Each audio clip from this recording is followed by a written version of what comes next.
The velvet curtains of the Blackwood estate's grand library were drawn against the storm raging outside, their heavy fabric muffling the thunder that rolled across the Yorkshire moors like cannon fire.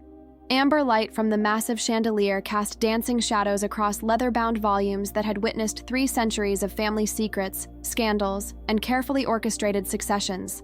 Tonight would add another chapter to that legacy, though none of us yet understood how dramatically the story was about to change. I pressed myself into the furthest corner of the room, behind the towering oak bookshelf that had been my childhood refuge during family gatherings where I never quite belonged. The black dress I wore for Uncle Reginald's funeral hung loose on my frame, purchased hastily from a charity shop, the best I could afford on a librarian's salary. Around the polished table, my relatives displayed the kind of elegant mourning attire that money could buy, and breeding could refine. My sister Victoria sat at the head of the table like a queen holding court, her Chanel suit impeccable even in grief, diamonds glittering at her throat and wrists. She had been Uncle Reginald's acknowledged favorite since birth, beautiful, ambitious, charming when it served her purposes. Their relationship had been the stuff of family legend. Summers spent at his estate, private dinners where he shared stories of the family's illustrious past, careful grooming for the inheritance everyone assumed would naturally flow to the most suitable heir. "Thank you all for gathering on this difficult evening," announced Mr. Pemberton, the family solicitor whose silver hair and aristocratic bearing suggested he had been born specifically to read wills to wealthy British families. Rain lashed the windows behind him as he adjusted his spectacles and opened the leather portfolio containing Uncle Reginald's final testament. The assembled family leaned forward expectantly, Victoria with barely concealed triumph, my cousins Edgar and Jasper with the careful attention of men accustomed to calculating percentages, Aunt Cordelia with the sharp-eyed assessment of a woman who had married into money and never forgotten its value. My own parents sat rigidly beside me, their discomfort palpable in this room where our modest circumstances had always been tolerated, rather than welcomed. "Before I begin," Mr. Pemberton continued, his voice cutting through the ambient sounds of storm and settling furniture, "I should note that Reginald was quite specific about the proceedings tonight. The will is to be read in its entirety without interruption, and all named parties must remain present until the conclusion." Victoria's smile deepened. She had clearly been anticipating this moment for years, perhaps decades. Uncle Reginald's vast fortune, his business empire, his magnificent estate, all of it about to be confirmed as hers. Thunder crashed overhead as Mr. Pemberton began to read, his measured voice lending gravity to words that would reshape our family forever. The will proceeded exactly as Victoria had orchestrated it in her countless conversations with Uncle Reginald over the years. Minor bequests went to various cousins. Edgar received the wine collection and a substantial trust fund. Jasper inherited the London townhouse and investment portfolio. Aunt Cordelia was granted the jewelry collection she had admired so frequently during her visits. "To my dear niece Victoria Blackwood," Mr. Pemberton's voice carried across the hushed room, "I leave the entirety of Blackwood Industries, including all subsidiaries, holdings, and international partnerships, along with this estate and its contents." The room erupted in murmurs of congratulations, though these were quickly subdued by the solemnity of the occasion. Victoria accepted the acknowledgments with gracious nods, her expression carefully modulated between grief and satisfaction. She had positioned herself perfectly, the devoted niece who had sacrificed her own ambitions to serve as Uncle Reginald's companion and business protégé, earning through dedication what others might have expected through mere birthright. "Additionally," Mr. Pemberton continued, "Victoria will receive my personal effects, art collection, and all liquid assets not otherwise designated." This comprehensive bequest encompassed virtually everything of value in Uncle Reginald's considerable empire. Victoria had not merely inherited wealth, but had been granted control of the industrial complex that employed thousands and influenced political circles throughout Britain and beyond. She was now, unquestionably, one of the most powerful women in the country. As family members began rising to offer more formal congratulations, assuming the reading had concluded with this predictable but dramatic confirmation of Victoria's position, Mr. Pemberton remained seated, his attention still focused on the documents before him. "If I may," he said, his voice cutting through the celebratory murmurs, "there are additional provisions in Reginald's will that must be addressed." The room quieted immediately, confusion replacing celebration as family members settled back into their chairs. Victoria's smile faltered slightly. This deviation from script clearly hadn't been anticipated in her careful planning. "Reginald included specific instructions regarding Alternative arrangements should certain circumstances come to light after his death, Mr. Pemberton explained, reaching into his briefcase for a sealed envelope bearing the Blackwood family crest in deep red wax. What circumstances? Victoria asked, her voice maintaining its composure though a sharp edge had entered her tone. That will become clear momentarily, the solicitor replied, breaking the wax seal with deliberate precision. Reginald prepared this addendum to be opened only in the presence of all named beneficiaries, specifically including... His gaze moved methodically around the room before settling on me, his great-niece Isabelle. Every head turned toward my corner position, surprise evident on faces that had barely acknowledged my presence throughout the evening. I had been included in the will reading as a formality, the poor relation whose attendance was required by protocol, but whose exclusion from meaningful bequests was assumed by all, including myself. This sealed instruction, Mr. Pemberton continued, unfolding the document with careful attention to its contents, provides clarification of certain matters that Reginald believed essential to the proper execution of his wishes. Victoria had gone very still, her earlier animated confidence replaced by a watchfulness that reminded me uncomfortably of a predator calculating distances and angles of attack. The transformation was subtle but complete, the charming, grieving niece being replaced by someone far more dangerous. The primary provisions of the will stand as read, Mr. Pemberton announced, contingent upon verification of certain representations made to Reginald regarding family history and business relationships. He looked up from the document, his expression neutral but somehow loaded with significance. Should these representations prove to have been inaccurate, alternative distribution arrangements have been specified. The thunder outside seemed to intensify, rattling the ancient windows as if the storm itself was responding to the tension now crackling through the library. Victoria's hands had clenched into fists on the polished table, her knuckles white against the dark wood. "What representations?" she demanded, abandoning the gracious demeanor she had maintained throughout the formal reading. Mr. Pemberton's smile was slight, but unmistakable as his gaze settled on me once again. "That, my dear Victoria, is precisely what we are about to determine." Mr. Pemberton reached into his briefcase once more, this time withdrawing a manila folder thick with documents and what appeared to be photographs. The careful way he handled these materials suggested their significance extended beyond routine estate administration. 3 months before his death, the solicitor began, Reginald came to my office with concerns about certain information he had recently discovered. Information that called into question fundamental assumptions about family relationships and loyalties. Victoria's composure was cracking visibly, her breathing shallow and controlled. Uncle Reginald was 87 years old and had been ill for months. Whatever he thought he'd discovered was thoroughly investigated and verified through multiple independent sources, Mr. Pemberton interrupted smoothly. Reginald may have been elderly, but his mental faculties remained sharp until his final day. Moreover, he was assisted in this investigation by professionals whose findings are documented here. He opened the folder and removed a photograph, placing it face down on the table. Reginald's concerns began with this image, taken by a private investigator he employed to monitor certain business associates he suspected of corporate espionage. With deliberate drama, he flipped the photograph to reveal a surveillance shot of Victoria in intimate conversation with a man I didn't recognize. Dark-haired, expensively dressed, clearly photographed without their knowledge. "The gentleman is Dmitry Volkov," Mr. Pemberton explained, "a representative of the Kozlov Group, one of Blackwood Industries' primary competitors in the Eastern European markets." Victoria's face had drained of color, but she rallied quickly. "Business dinners are hardly scandalous, Mr. Pemberton. I've represented Uncle Reginald at countless professional functions." "Indeed you have," the solicitor agreed, "which is why this particular meeting attracted attention. It was neither reported to Reginald nor documented in any company records, despite representing negotiations for the sale of proprietary technology worth millions of pounds. The accusation hung in the air like a physical presence. Corporate espionage. Betrayal of the most intimate kind.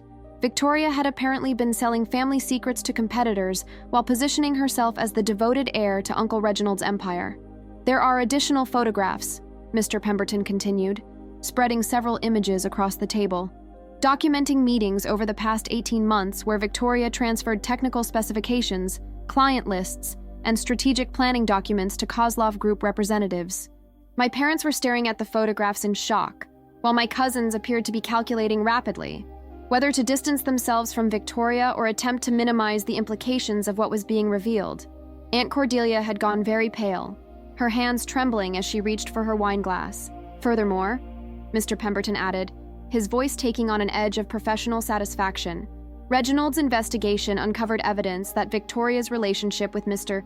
Volkov extended beyond professional collaboration." He placed a final photograph on the table. Victoria and the Russian man, in what was clearly an intimate embrace, shot through a restaurant window with telephoto precision. "You had me followed," Victoria whispered, her voice raw with fury and disbelief. "You sick, paranoid old man had me spied upon like a common criminal." "He had his business interests protected," Mr. Pemberton corrected calmly. "When hundreds of millions of pounds are at stake, prudent oversight becomes necessary, particularly when patterns suggest potential security breaches."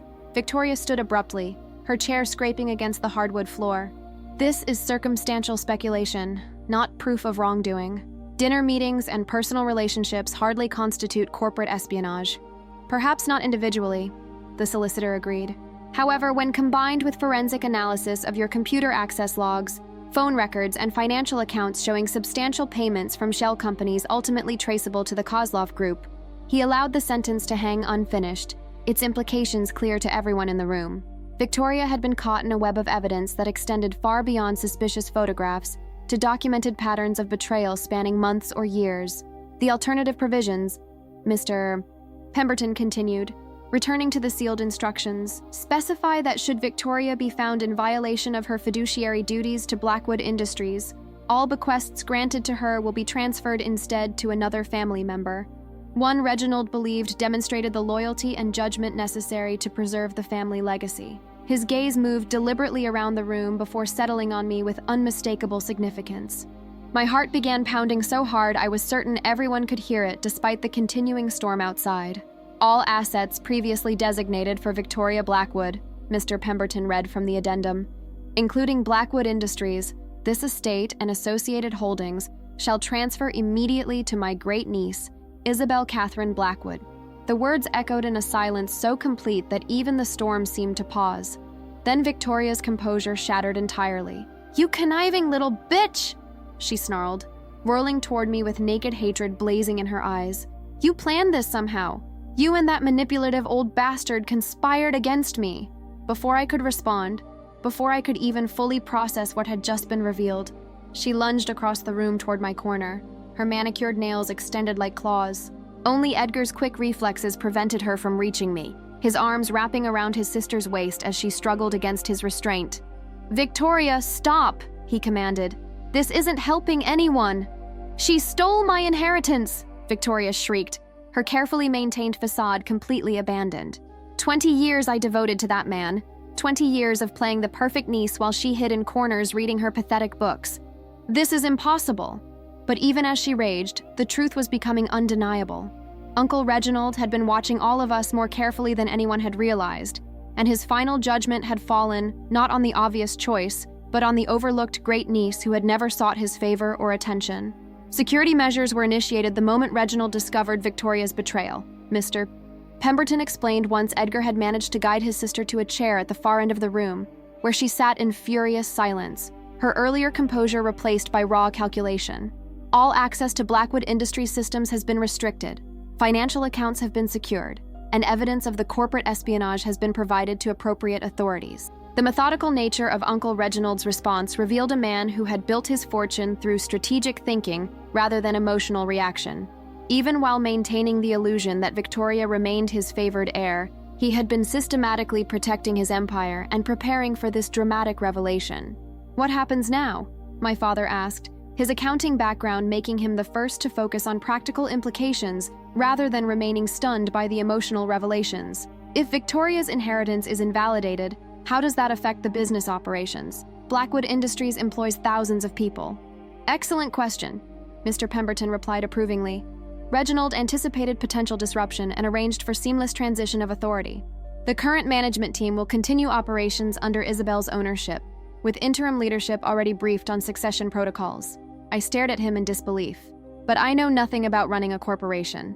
I work in a university library cataloging medieval manuscripts, which is precisely why Reginald chose you," the solicitor explained, consulting additional documents from his seemingly endless briefcase. "Your background in historical research, your attention to detail, your complete independence from the political machinations that have plagued the company in recent years.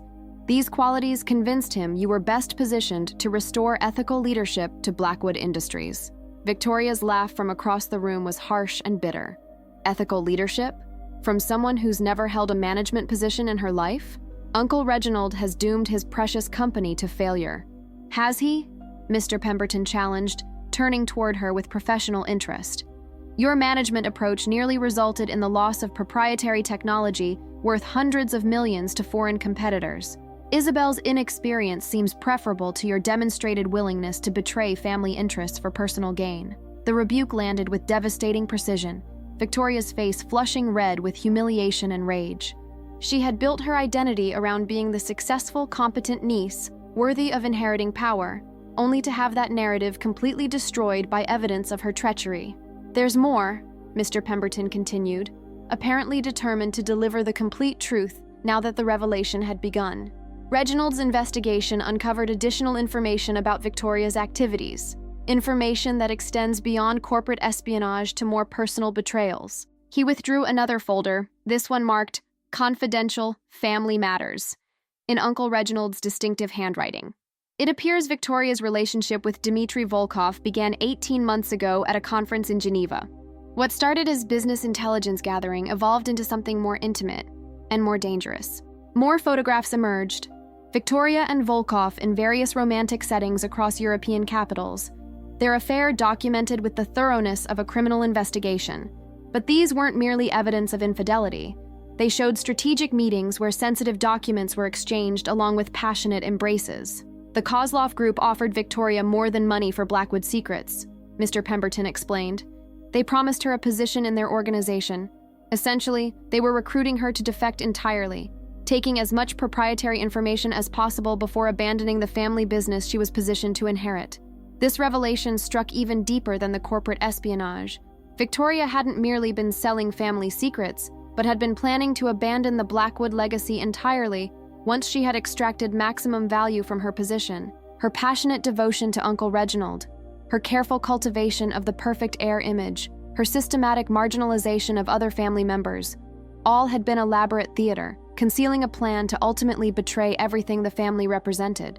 How did Uncle Reginald discover this? I asked, finding my voice despite the shock of these cascading revelations. Dmitry Volkov made a critical error, Mr. Pemberton replied with satisfaction. He attempted to recruit additional sources within Blackwood Industries, specifically approaching your brother Marcus with an offer to provide information about company research projects. Marcus, my quiet younger brother who worked in the company's engineering division, had apparently reported the approach to Uncle Reginald rather than pursuing the financial temptation. This act of loyalty had initiated the investigation that ultimately exposed Victoria's comprehensive betrayal. Marcus has known about this for months, my mother asked, surprise evident in her voice.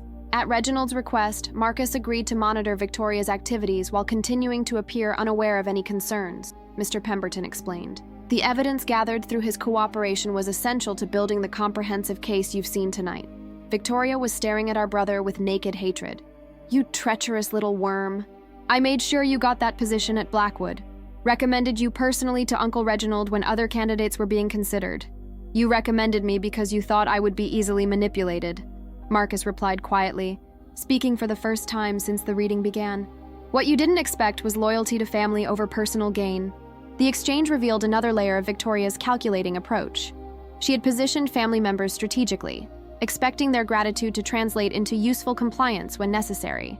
Marcus's refusal to be corrupted had been the thread that, when pulled, had unraveled her entire elaborate scheme. The question now, Mr. Pemberton said, returning focus to the immediate situation, is how to proceed with the transition of authority.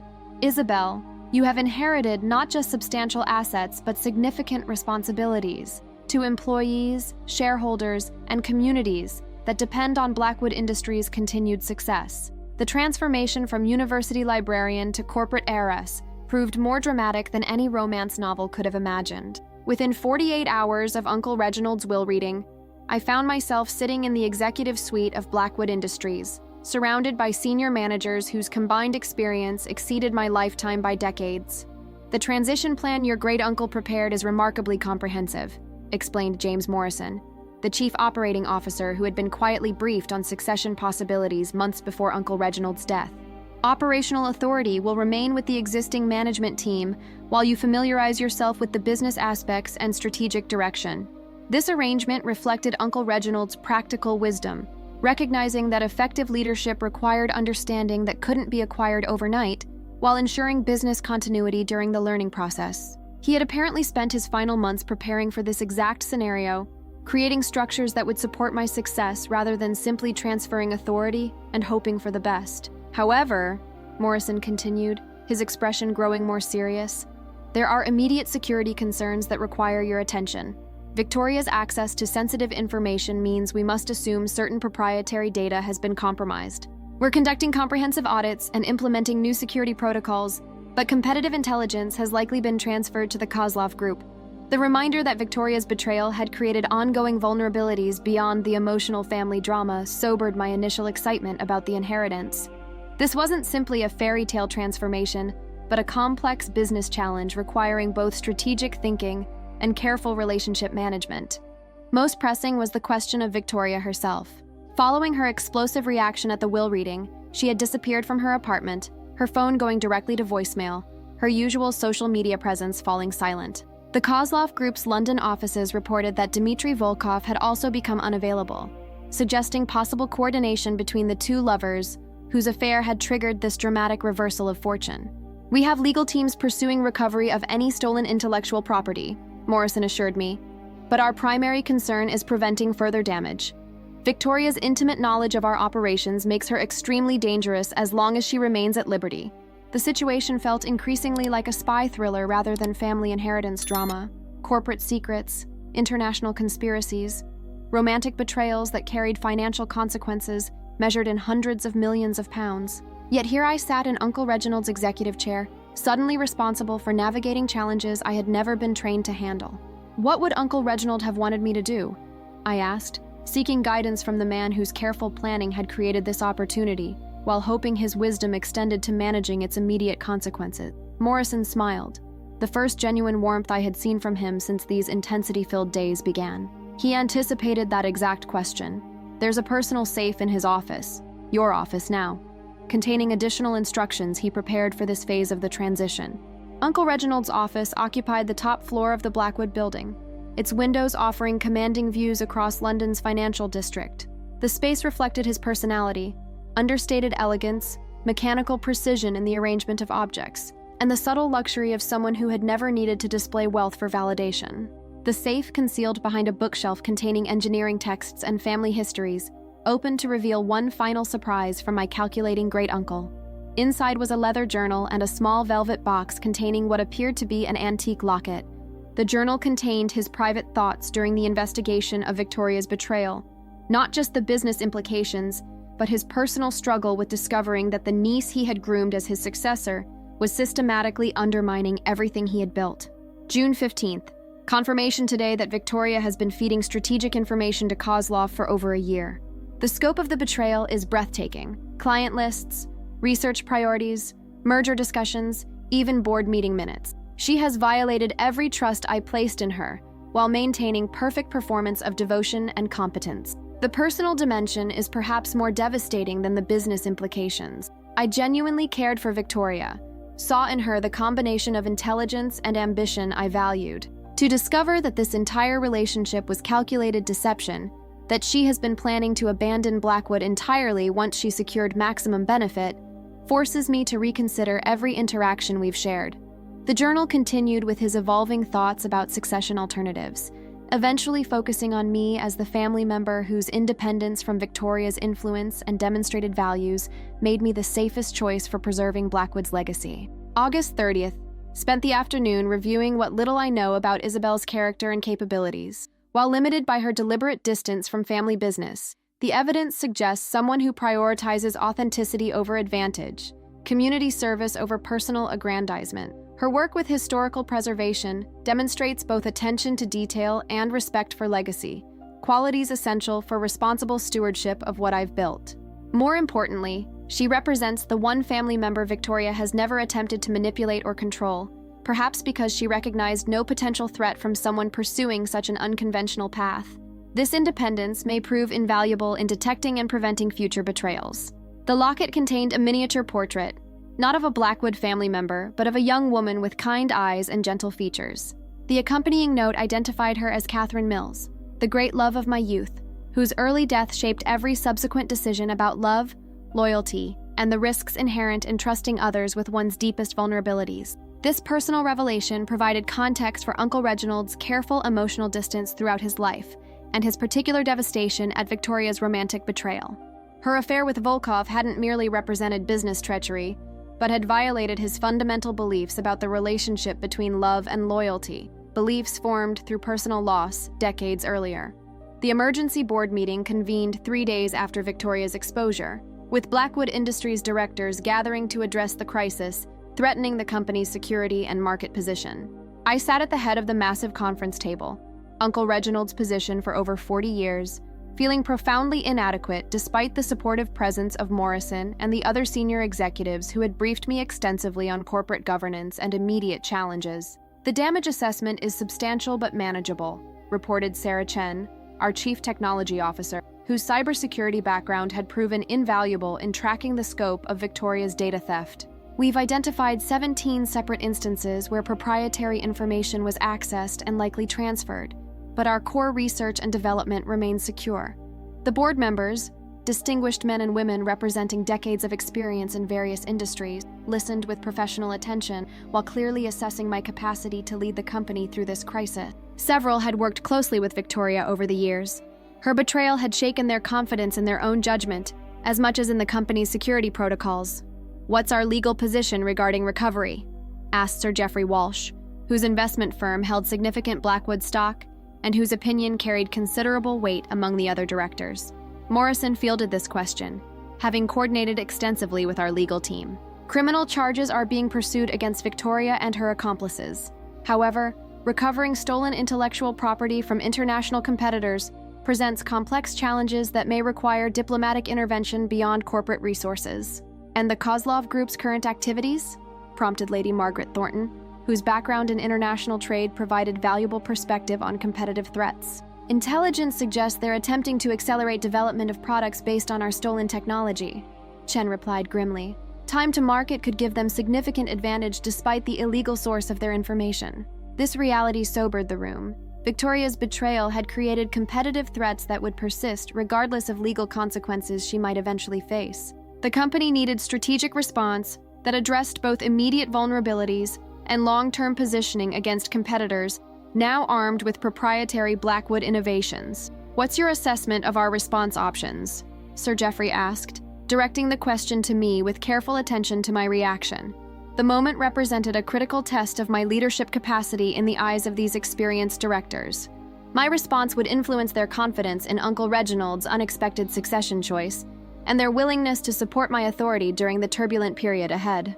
"I believe we should pursue a dual approach," I said, drawing on the strategic frameworks Morrison had outlined during our intensive preparation sessions. Aggressive legal action to establish clear consequences for corporate espionage, combined with accelerated innovation that maintains our technological advantage despite the information losses. The proposal reflected Uncle Reginald's typical thinking, addressing problems directly while positioning for improved future outcomes rather than merely limiting damage from current challenges. "That approach will require substantial investment in research and development," Lady Margaret observed, her tone neutral but clearly testing my understanding of financial implications. "The resources are available," I replied, referencing financial analyses I had reviewed with our chief financial officer. Uncle Reginald maintained significant capital reserves specifically for strategic opportunities and challenges. This situation qualifies as both. My confident response seemed to satisfy several board members, though Sir Geoffrey pressed further. "Long-term success will require more than financial resources. It will demand strategic vision and leadership capabilities that typically develop through years of industry experience." The implicit question was clear. Did I possess the capacity to grow into this role, or would my inexperience ultimately prove Uncle Reginald's succession choice to be sentimental rather than strategic? "You're absolutely right," I acknowledged directly. "I have much to learn about this industry and corporate leadership generally. That's why I'm proposing to maintain the current management structure while I develop necessary expertise, with clear timelines for assuming greater operational authority as my understanding expands. This approach, Acknowledging limitations while demonstrating commitment to addressing them appeared to resonate with the board's expectations. Several members nodded approvingly, while others exchanged glances that suggested reassessment of their initial skepticism. "There is one additional matter," Morrison interjected as the formal discussion concluded. "Victoria has made several attempts to contact you directly since the will reading. Security protocols currently prevent her from accessing Blackwood properties, but she may attempt other approaches. The reminder that my sister remained at large, presumably furious and potentially dangerous, added personal stakes to what had already become a complex business challenge. Victoria's passionate nature, when combined with her sense of betrayal and the loss of everything she had worked years to secure, created an unpredictable element in an already volatile situation." "What kind of attempts?" I asked, concerned about potential threats beyond corporate espionage. "Phone calls, emails, messages through mutual acquaintances," Morrison replied. "The content has been increasingly emotional. Our security team recommends avoiding any direct contact until the legal situation is resolved." As the board meeting concluded with expressions of conditional support and commitments to reassess my leadership progress in 3 months, I felt the weight of Uncle Reginald's inheritance settling more heavily on my shoulders. The dramatic revelation of my succession had been shocking enough. The ongoing management of its consequences would require sustained competence and judgment that remained largely untested. The confrontation I had been dreading arrived exactly 1 month after the will reading, not in the controlled environment of corporate offices or legal proceedings, but in the most personal setting possible. My small flat in Bloomsbury, where Victoria appeared at my door on a rain-soaked Thursday evening, her designer clothes disheveled and her eyes blazing with desperate fury. "Let me in, Isabelle," she demanded, her voice carrying the imperial tone that had commanded attention in boardrooms and social gatherings throughout her life. "We need to discuss this situation like adults." I hesitated, remembering Morrison's warnings about avoiding contact, but something in her appearance suggested vulnerability beneath the rage. Dark circles under her eyes, trembling hands, the hollow look of someone whose carefully constructed world had collapsed completely. "5 minutes," I said, stepping aside to allow her entry. "Then you leave." She swept past me into the modest living room where my graduate school furniture and library sale books created a stark contrast to the luxury she had always inhabited. The disparity seemed to intensify her agitation as she turned to face me with barely controlled desperation. "Do you have any idea what you've destroyed?" she began without preamble. "Not just my inheritance, my entire life, my reputation, my future, everything I worked for, planned for, sacrificed for." "You destroyed that yourself," I replied, surprised by the steadiness in my voice. "Through choices you made, lies you told, betrayals you committed." Her laugh was wild, almost hysterical. "Betrayals? I modernized that company, expanded its reach, positioned it for global competitiveness. While you were hiding in your library with dusty books, I was building the Blackwood empire into something worthy of the 21st century. By selling our secrets to competitors? By planning to defect to the Kozlov Group once you had stolen everything valuable?" I challenged, the evidence from Uncle Reginald's investigation giving me confidence to confront her directly for the first time in our lives. Victoria's composure cracked further, her voice rising to a near shriek. "The Kozlov Group recognized my true worth, offered me real power instead of performing gratitude for scraps from a bitter old man who could never see beyond his precious traditions and family loyalty." The admission confirmed what the photographs and financial records had suggested. Her betrayal had been motivated not by immediate financial gain, but by passionate resentment of the constraints and expectations inherent in being a Blackwood heir. Dmitry Volkov had offered not just money, but validation of her brilliance independent from family approval. "You think you've won," she continued, beginning to pace the small room like a caged predator. "The overlooked little sister suddenly elevated to power she never earned or deserved. But you have no idea what you're facing, the complexity of managing global operations, the political pressures, the constant decision-making that will crush someone with your limited experience." Despite the threats and insults, I detected something else in her words, genuine concern beneath the rage, as if part of her recognized that Blackwood Industries' challenges required competence she wasn't certain I possessed. "I'll learn," I said simply. "With help from people who understand the business and want it to succeed. People like Morrison? Like Chen?" Victoria sneered. "They'll support you temporarily while positioning themselves for greater authority once your inevitable failures become apparent. Corporate loyalty lasts only as long as personal advantage aligns with company success." Her cynical assessment reflected the worldview that had shaped her own choices, everyone operating from calculated self-interest, relationships existing only to the extent they provided mutual benefit. It was a perspective that had ultimately led her to betray family bonds for what seemed like more advantageous alternatives. "That may be how you understand loyalty," I replied, "but it's not how Uncle Reginald operated, or how I intend to lead the company." Victoria stopped pacing, fixing me with a stare of pure hatred. "You sanctimonious little mouse. You think inheriting money transforms you into someone worthy of power and respect. But privilege without capability is just delayed disaster. And when you fail, you'll destroy everything Uncle Reginald spent his life building." With that prediction delivered like a curse, she moved toward the door, then paused with her hand on the handle. "This isn't over, Isabelle. The Kozlov Group has resources and patience. They'll wait for your mistakes, exploit your weaknesses, and eventually acquire Blackwood Industries through methods that make my approach seem honorable by comparison." "Are you threatening me?" I asked, the implications of her words becoming clearer. Her smile was coldly beautiful, reminiscent of the charm that had captivated Uncle Reginald for so many years. "I'm warning you. The business world isn't your cozy university library where good intentions and careful research solve complex problems. It's warfare conducted with spreadsheets and strategy, where sentiment is weakness and family loyalty is a luxury few can afford." She opened the door, rain immediately beginning to dampen her already disheveled appearance. "When you realize you're in over your head, and you will, remember that I offered to help you understand what real leadership requires." As the door closed behind her, I was left alone with the implications of our confrontation. Victoria's threats might have been motivated by desperation and wounded pride, but her warnings about my inexperience and the Kozlov Group's continued interest contained uncomfortable truth. Inheriting Blackwood Industries had been shocking enough. Successfully protecting it from sophisticated international competitors would require capabilities I was still developing. 1 year after the stormy evening, when Mr. Pemberton's pause and smile had changed everything, I stood at the windows of the Blackwood Industries boardroom, watching London's financial district bustle with its usual intensity, while reflecting on a transformation that still sometimes felt like an elaborate dream. The company had not merely survived Victoria's betrayal, but had emerged stronger through the crisis.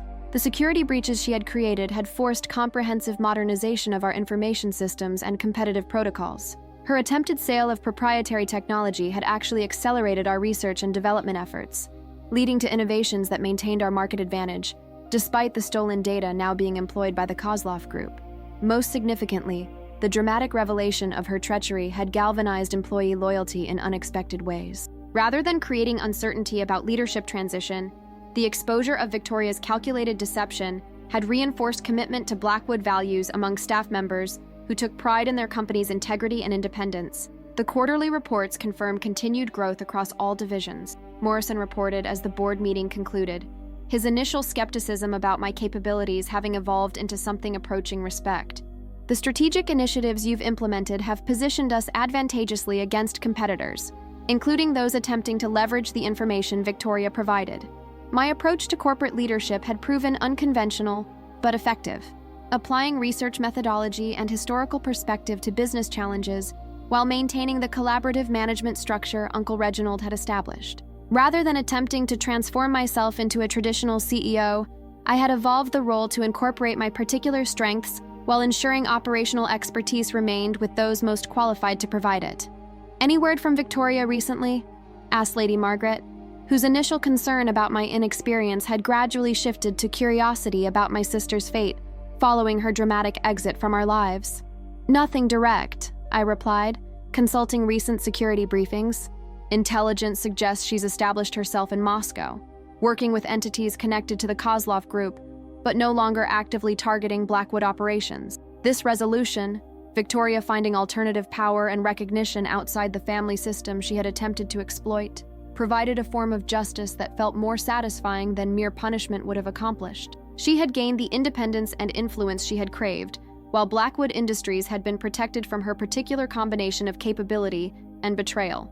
The most unexpected development had been my relationship with Dmitry Volkov, who had approached me through intermediaries 6 months after Victoria's exposure with an offer that surprised everyone involved. Rather than continuing adversarial competition based on stolen information, he proposed a legitimate business partnership that would provide the Kozlov Group access to certain Blackwood technologies through proper licensing agreements. "Your sister was brilliant but ultimately unreliable," he had explained during our carefully monitored video conference. "Her emotional volatility made her an effective source of information, but a poor long-term partner.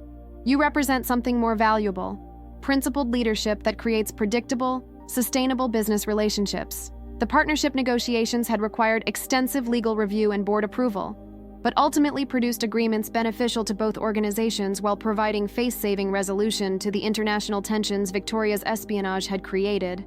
Dmitry had proven surprisingly honorable in his business dealings, suggesting his involvement with Victoria had been as much miscalculation as malicious intent.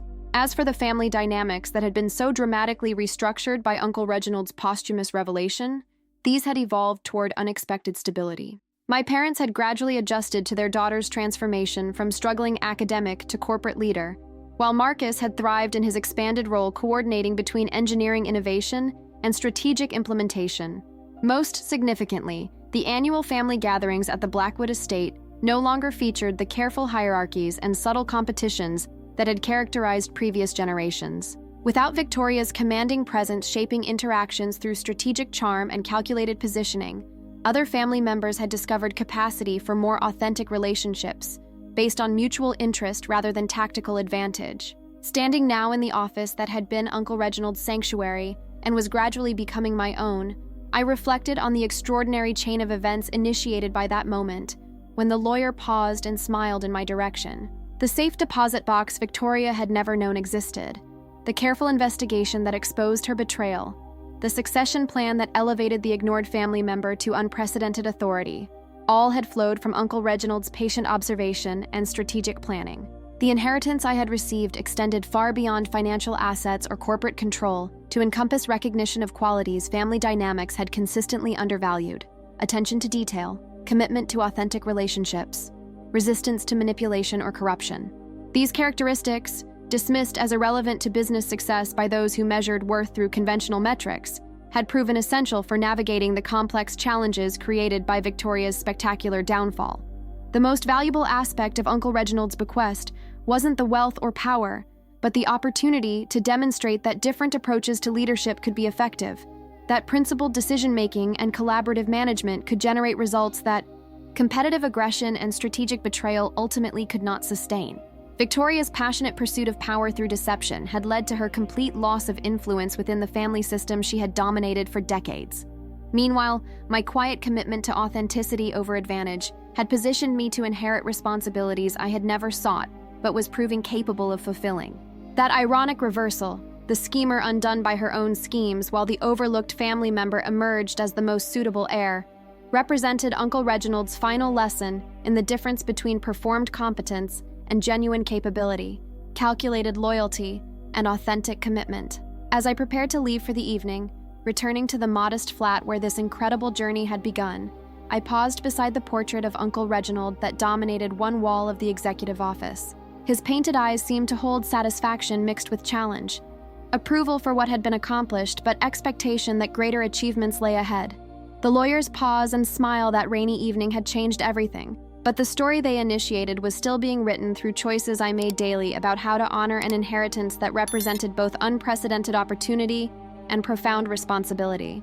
The thunder that had rolled across the Yorkshire moors during that dramatic will reading had been nature's punctuation for the end of one family chapter and the beginning of another, one where recognition finally aligned with reality, where authentic merit was rewarded over strategic performance, where love and loyalty proved more powerful than passion and betrayal. If you enjoyed this tale of family drama, corporate intrigue, and unexpected reversals of fortune, please subscribe to my channel for more compelling stories that explore the complexities of loyalty, ambition, and justice.